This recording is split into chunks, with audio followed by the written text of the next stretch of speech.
ప్రేమ అంట ప్రేమ. నేను మీ వదిన్ని పెళ్లి చేసుకున్నాను, ఇప్పుడు తన్ని ప్రేమించట్లా? ఊరుకోండి, తను అట్లే బాధపడుతూ ఉంటే. అది కాదు సుధా, పైసా కట్నం లేకుండా రాజాలాంటి సంబంధం వస్తే ప్రేమ దోమ అంటూ దాన్ని వదులుకుంటారా? కొంచెం కొంచెం ప్రాక్టికల్గా ఆలోచించాలి. కానీ ఇలా వదులుకోవటం వల్ల కష్టమైన నష్టమైన నాకేగా, మీకెందుకు బాధ? ఎందుక రెస్పాన్సిబిలిటీ. నీకు ఇప్పుడు లక్షలు పోసి పెళ్లి చేయడానికి వీఆర్ నాట్ కరోడ్పతిస్. దేశం కాని దేశంలో డే అండ్ నైట్ కష్టపడి బతికే నేనేం చేయగలను? నువ్వో నేనో ఇంత పడేస్తే తిరిగి వచ్చిన నాన్నేం చేయగలను? ఎవరు ఏం చేయక్కర్లేదు, నా బతికేదో నన్ను బతికనిస్తే చాలు.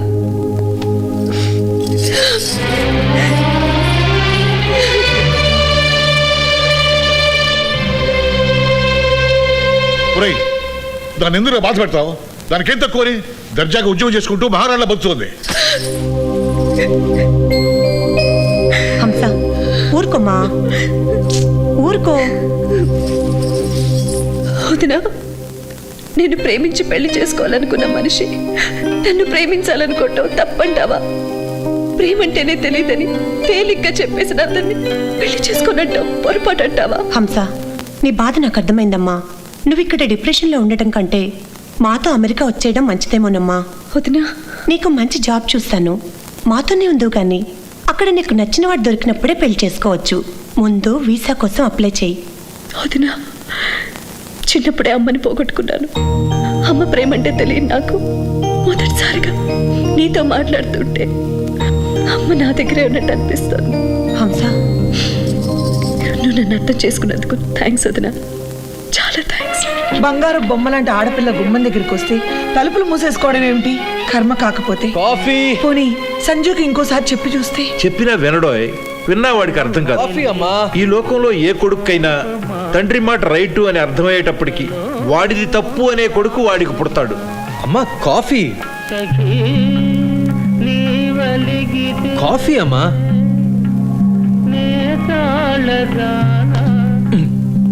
ఏమైంది నీకు? నీకేమైందిరా? ప్రేమిస్తున్నానని చెప్పడానికి నీకు నోరు రాలేదా? ప్రేమంటే ఏంటో ముందు నాకు తెలియాలిగా. నీకు చెప్పడం ఆ దేవుడి తరం కూడా కాదు. వాడికి ప్రేమంటే తెలియదంటరా. మా దిక్కుమాలిన పెంపకం ఇలా తగులడింది. బాధపడకన్నయ్య, మనకు దురదంటే తెలుసా? దురద వేసేదాకా ఇది అంతే. ఒక్కసారి వేశాక కోక్కోకుండా ఆపడం ఎవరి వల్ల కాదు. హంస, అవతల మనిషికి మన మీద ప్రేమ ఉందని తెలిసాకే పెళ్లి చేసుకోవాలని పట్టుపడితే ప్రపంచంలో 3 అంతుల జనాభాకి పెళ్లిలు కావే. ఆఫీస్కి టైం అవుతోంది, కలిసి వెళ్దామంటే వచ్చాను. త్వరగా రెడీ అవ్వు. అది కాదు హంస. తారా, మనల్ని తిరిగి ప్రేమించలేని దేన్నైనా సరే మనం ప్రేమిస్తే బాధే మిగులుతుంది. అయితే అమెరికా వెళ్ళిపోదాం అనుకుంటున్నావా? మేబీ అదే చేస్తానేమో. పద బయలుదేరదాం రా. Have it. థ్యాంక్స్. చియర్స్. నీ పెళ్లి క్యాన్సిల్ అయినందుకు. పెళ్లి ఫిక్స్ అయితే చీఫ్ చెప్పాలి కానీ క్యాన్సిల్ అయితే ఎందుకు? మన ఒంటికి పడింది ఏదైనా సరే, మిస్ అయితే సంతోషించాలి, సెలబ్రేట్ చేసుకోవాలి. పెళ్లి క్యాన్సిల్ అయిందని నీకు బాధగా లేదా? బాధ గీద హంస ఫూలిష్నెస్ మీద కొంచెం కోపంగా ఉంది అంతే.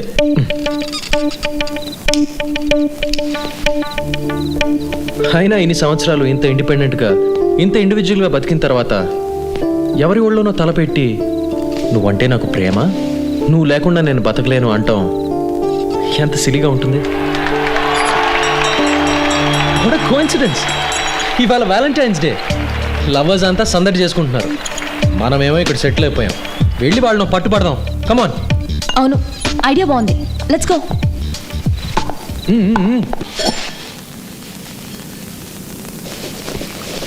హంస అమెరికా వెళ్తోందంట్రా. వెళితే మళ్ళీ రాదేమో. ఏం మాట్లాడవేంట్రా? తన లైఫ్ తన ఇష్టం అమ్మా. లక్ష్మి, నువ్వు పక్కింటికి పేరంటానికి వెళితేనే ఎప్పుడొస్తావా అని ఎదురు చూసేవాడిని. ఆ అమ్మాయి అమెరికా వెళ్ళిపోతుందిరా, తిరిగి రాదేమో అంటే వాడికి ఆ మిస్సింగ్ ఫీలింగే లేదు. వాడిని వదిలేయి. హెడ్ ఆఫీస్ నుండి పోస్ట్ రీజనల్ మేనేజర్ని పంపించాడు. సిటీ అవుట్స్కట్స్లో ఉన్న నిశాంత్ రిసార్ట్స్కి వాడిన ట్యాక్స్ ఫైల్స్ తీసుకుని రమ్మన్నాడు. నువ్వు నాతో వస్తావా? నేనా? ఏంటి సడన్గా ఆడపిల్ల భయపడుతున్నావు? ఛే, నాకేం భయం లేదు. Come in.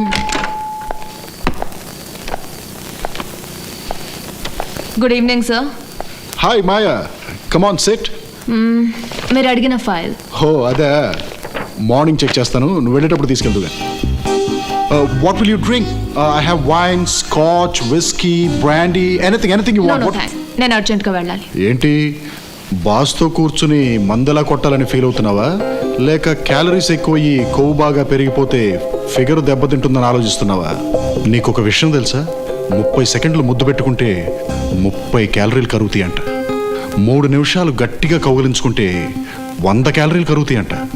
అదే మన ఇద్దరం ఒక్క రాత్రి గడిపితే 1 వారం రోజుల పాటు నువ్వు జిమ్కి వెళ్ళాల్సిన అవసరం ఉండదు, క్యాలరీలు అన్నీ కరిగిపోతాయి. ఈ విషయాలన్నీ నీకు తెలియదని కాదు. Please take your hands of. నీకు కూడా నాలాగే స్లోగా ప్రొసీడ్ అవ్వటం అంటే ఇష్టం అనుకుంటా. ఎక్స్క్యూజ్ మీ, మీరు నా గురించి ఏం విన్నారు కానీ? అబ్బో చాలా విన్నాను, విన్న ప్రతిదీ నచ్చింది. నువ్వు సిగరెట్లు బాగా కాలుస్తావని, మందు విపరీతంగా తాగుతావని, బట్టలు మార్చినంత తేలిగ్గా బాయ్ ఫ్రెండ్స్ను కూడా మార్చేస్తుంటావని. అసలు ఇవన్నీ ఎందుకు? నీ అబార్షన్స్కి లీవులు కావాల్సి వచ్చినప్పుడు శాంక్షన్ చేసింది కూడా నేనే. Correct sir, I'm not the regular పతివ్రత టైప్. కానీ నేనేం చేసినా నా ఇష్ట ప్రకారం చేస్తాను, ఎవరి బలవంతం వల్ల కాదు. బలవంత పెడితే అరుస్తా, అల్లరి చేస్తా, ఆఫీస్లో అందరి ముందు తలెత్తుకోకుండా చేస్తా. రావే. ఏం చేస్తావు? ఏం చేస్తావు? ఏం చేస్తావు? Excuse me. రేయ్, నువ్వు ఇక్కడేం చేస్తున్నావురా?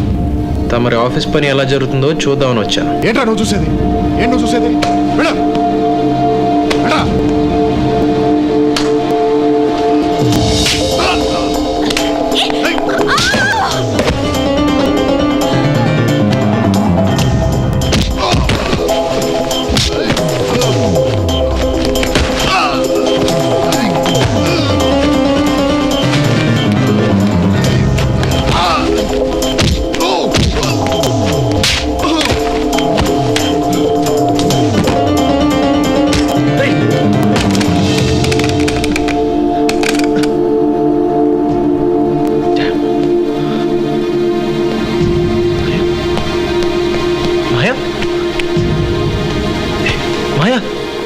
మీరు ఒకసారి పోలీస్ స్టేషన్కి వెళ్ళండి, నేను చెప్పేది వినండి. నువ్వు విన్నైనా చెప్పు, నేను వెళ్ళను.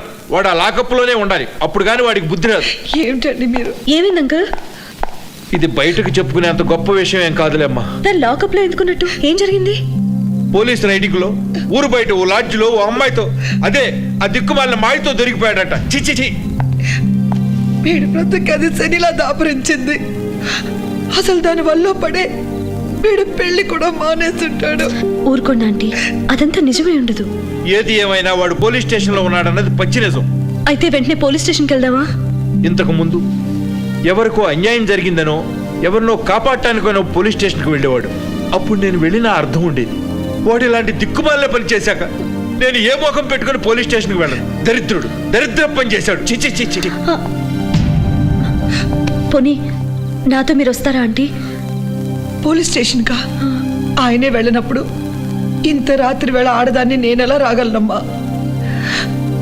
రేపొద్దున్న ఏ లాయర్నో తీసుకొని ఆయనే వెళతారులే.